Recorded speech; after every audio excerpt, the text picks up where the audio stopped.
Filipinos are known for being formidable singers. Count on them to showcase their vocal chops, whether be it in a popular singing contest or the good old karaoke session. Today, we put the spotlight on one of the singers making us proud on the world stage. Tenor Allan Palacios Chan has lent his talent to high-profile events like a Manny Pacquiao fight or Just in Time for Valentine's, introducing global audiences to the Filipino romantic tradition of Kundiman. Allan now joins us via Zoom from General Santos City. Good morning, Allan. It's a beautiful day. Good morning. It is indeed. How are you? Good. How are you? Thank you for coming on the show. You know, Allan, I'm so curious. I know you grew up in the U.S. How did you start just listening to Kundiman music? Honestly, I heard a singer perform at the Philippine Embassy, sa Ugoy ng Duyan, and I just fell in love with it. Oh, Yeah, wow. for those who are not too familiar with Kundiman, obviously here in the Philippines, we are a bit more familiar to it. When you have to explain what the Kundiman is to someone based overseas or someone who's never even heard of the term, how would you end up describing it? Kundiman is the classical art song of the Philippines. To put it in one sentence, one sentence. It was it was created in the early 19th century, mid to late 19th century, and it became a sort of a nationalistic cry for independence, actually. So it had a meaning of not just beauty and art, but freedom and independence from our colonizers.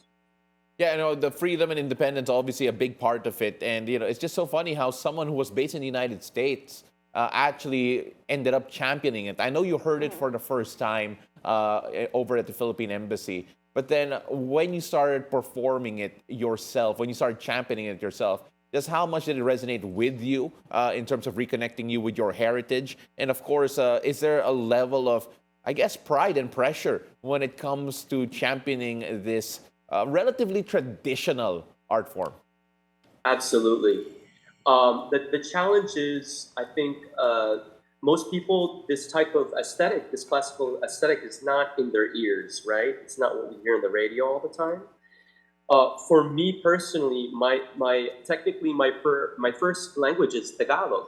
I remember really struggling learning English when we moved to the United States, and English is now my dominant language, obviously. But it connects you with that first language. Because I studied classical music before I stumbled upon Kundiman, and when I found out that we have our own classical music, it was I don't even know how to describe it. I just fell in love with it. Yeah. Yeah, the classical music is your genre. You are a seasoned tenor. Allan, what made you fall in love with this particular form of singing?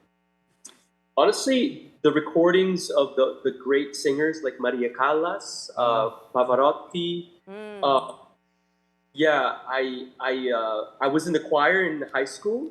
Okay. And then in college, if you become a voice major, it means classical music. So I kind of stumbled upon it, and in a way, it found me, and I fell in love with it, and I haven't left since.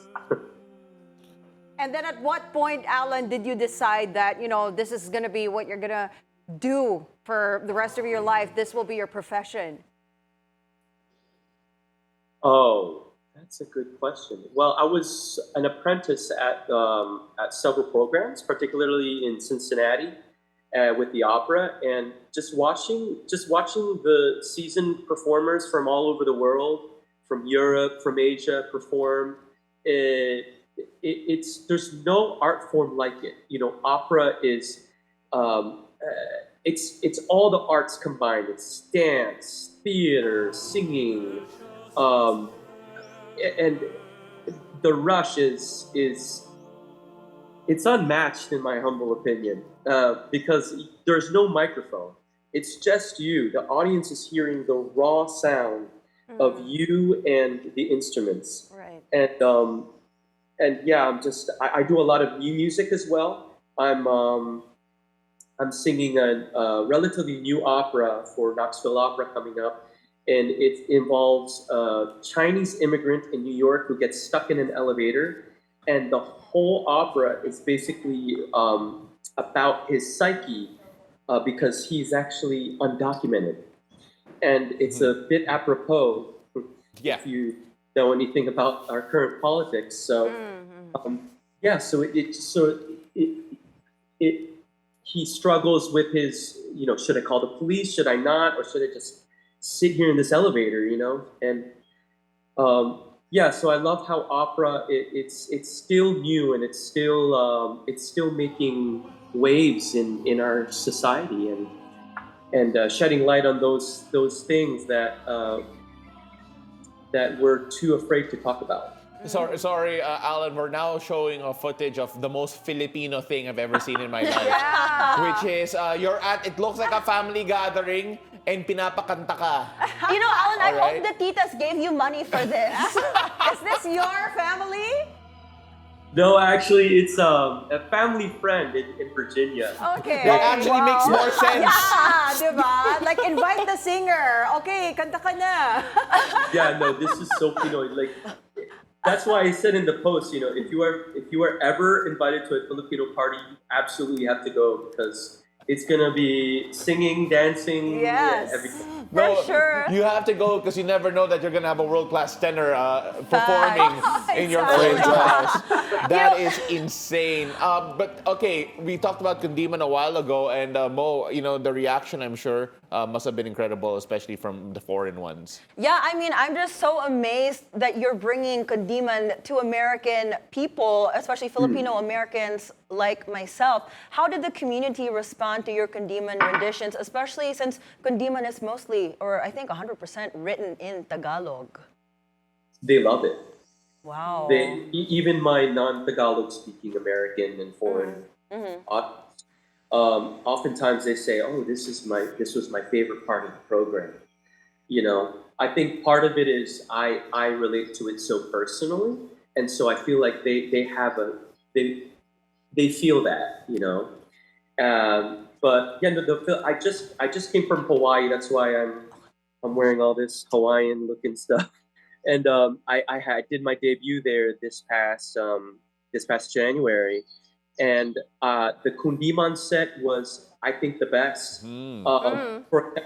We had no rehearsal. We had a guitar player and a violin player as the ensemble, and no rehearsal, and it was perfect. It was.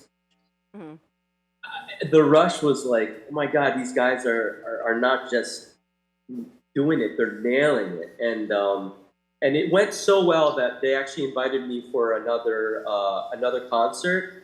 And actually this new musical written by Ryan Teabyab, Noli Me Tangere. Yeah, which is about Jose Rizal. Yeah. Yes. So I'll be back. I'll be singing the role of Ibarra. Wow. Okay. Congratulations. So, medyo lead lang naman. Okay. but Alan, you know what? Pardon? If you were live in the studio right now, we would ask you what your favorite Kundiman song is, and we would ask you to sing it for us live. I don't know if you're willing to do that now via Zoom, but I was going to ask, aside from singing for that family Christmas party, what is your most memorable singing gig? Oh man, my most memorable singing gig, probably this new, the West Coast premiere of this new opera, Second Nature, in Santa Barbara, where on stage in the middle of this opera, hundreds of people in the audience, thousands watching live stream, I injured myself. I jumped the wrong way. And I completely ruptured my left Achilles tendon. Oh my gosh. It was the worst pain in my life. But just the camaraderie and the adrenaline and everything, it made it to be a very memorable experience. Yeah. Well, I can only It's- imagine. I don't know. Would your voice go higher or lower once you When rupture you're injured. Achilles? Yeah. Honestly, I think it went higher because I was so, the adrenaline was just pumping, you know. So He'll be a soprano. yeah, What's higher not than tenor? quite Soprano. Isn't the soprano All right, for but girls? all joking. Guys can be sopranos. But of course, when you talk about your advocacy here, these girls really want to hear a line or two from one of your Kundimans. Is there? Yes. Could you give us just a little sample of a particular line from a Kundiman that really sticks with you no matter what? Oh man. Do you guys have a favorite? Not in particular, no. But that's why I want to hear from you. What really impacts you? Or maybe your favorite, right? His favorite. My favorite, honestly, I love Dahil Sa'yo. Oh, I love that. Yes. All right, I'll sing a little bit. All right, go for it. Yay! Sa buhay ko'y labis, ang hirap at pasakit ng pusong umiibig. Mandiwala ng langit at nang lumigaya, hinangan mo sa dusa, tanging ikaw, sinta, ang aking pag-asa. Dahil sa'yo, nais kong mabuhay. Dahil sa'yo, hanggang mamatay. Alan, you just stole our hearts, Alan. So, I mean, that's incredible. I mean, like, even via Zoom, could you only imagine if that were live? Freaking was Thank you so I much. Sorry. goosebumps. Alan. You know what? I just woke up. I'm not quite a morning person. and he I just woke up. up. Okay. I was like, I wish I sounded like Mark, we that. woke up like that. No, yeah, instead of saying wait, woke up like this, like sounding like this. You know, it's so funny because my previously one of my favorite versions of that song was by Nat King Cole, but then this one right now may have been one of my favorite ones. I obviously. love that version. Yeah, the it's beautiful. 1960 version of Nat King Cole in Araneta. But my goodness, Alan, Yeah. that was Thank you, such Alan. a That treat. was amazing. And I'm so glad I found out that we're neighbors back in the U.S. So I am going to You're go gonna invite them? find you, and I'm inviting you to my Filipino party House to sing to parties. me. Because Okay, you're so- amazing. So apart from house parties, Alan, where can we find you? What's up next for you? Next is actually a concert here in Gensan that I'm performing next week on the 12th. Oh, So there's still maybe a few tickets available. So it's basically sold out. It's gonna be here in Gensan. It's Balik Gensan. It's for the Notre Dame Alumni Association. Oh, amazing. I wish you can come to Manila. Next time, plan a little stop over here and come Yes, sing to please. us. I would love that. Yeah, let's do that. I'm here all the time. Great. Well, thank you so much for joining us this morning, Filipino-American tenor Allan Palacios Chan, and good luck with your show. Thank you so much. It's so nice to talk to you guys today.